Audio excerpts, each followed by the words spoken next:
Assalamualaikum warahmatullahi wabarakatuh. Perkenalkan, nama saya Nizam Faiz Ghazali dari kelas 3F PJKR Universitas Singapura Bangsa Karawang. Di sini saya akan mempresentasikan atau menjelaskan tentang Harvard Test Step. Apa sih Harvard Test Step itu? Kita langsung masuk aja ke pengertiannya yang pertama. Pengertian Harvard Test Step. Harvard Test Step itu adalah jenis tes kardiak untuk mendeteksi dan atau mendiagnosa penyakit kardiovaskular. Tes ini menghitung kemampuan untuk berolahraga secara terus-menerus selama interval diperpanjang waktu tanpa melelahkan. Yang kedua yaitu sejarah Harvard Test Step. Dari mana sih sejarah Harvard Test Step itu? Harvard Step Up Test adalah tes yang sudah dilakukan di laboratorium Harvard University sejak sebelum Perang Dunia Kedua. Pada awalnya, tes ini dilakukan di Amerika Serikat untuk menyeleksi personil tentara pada Perang Dunia Kedua. Jadi, Harvard Test Step ini sudah lama sekali ya, karena ada sejak sebelum Perang Dunia Kedua. Dulu dipakainya untuk menyeleksi personil tentara, tapi untuk sekarang untuk mengetes para atlet biasanya. Sekarang kita masuk yang ketiga, yaitu langkah-langkah melakukan Harvard Test Step. Gimana sih cara melakukannya? Nah ini, yang pertama, hitung denyut nadi probandus saat setelah beristirahat 5 menit. Yang kedua, probandus naik turun meja mengikuti irama metronom selama 5 menit atau sampai dia capek dengan ritme 30 langkah per menit. Atau frekuensi metronomnya diatur 120 per menit. Awasi gerakan kaki probandus.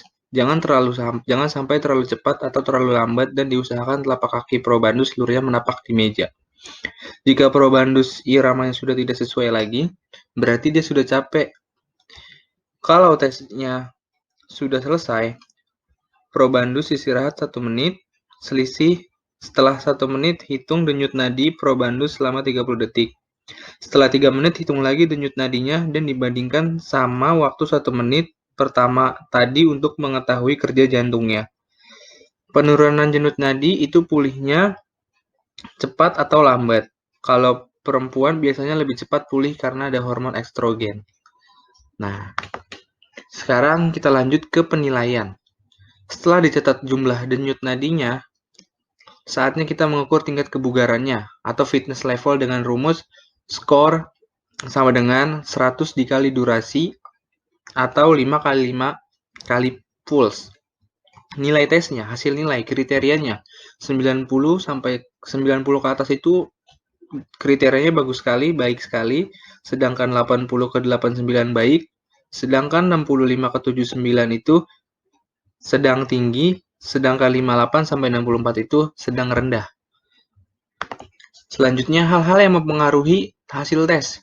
Yang pertama, tinggi badan. Yang kedua, berat badan. Yang ketiga, motivasi. Yang keempat, kondisi lingkungan saat percobaan dilakukan. Selanjutnya itu kelebihan dan kekurangan dari Harvard Test Step ini. Yang pertama, kelebihannya itu peralatannya sederhana. Yang kedua, mudah dilakukan. Dan yang ketiga, dapat dikelola sendiri. Sedangkan kekurangan dari tes Harvard ini, yang pertama itu tingkat stresnya tinggi. Yang kedua, tidak dapat dilakukan untuk anak-anak. Yang terakhir, dipengaruhi oleh variasi maksimum detak jantung atau HR. Oke, itu saja yang dapat saya sampaikan. Itu saja yang dapat saya paparkan kepada kalian semua. Semoga bermanfaat. Kurang lebihnya mohon maaf. Wassalamualaikum warahmatullahi wabarakatuh.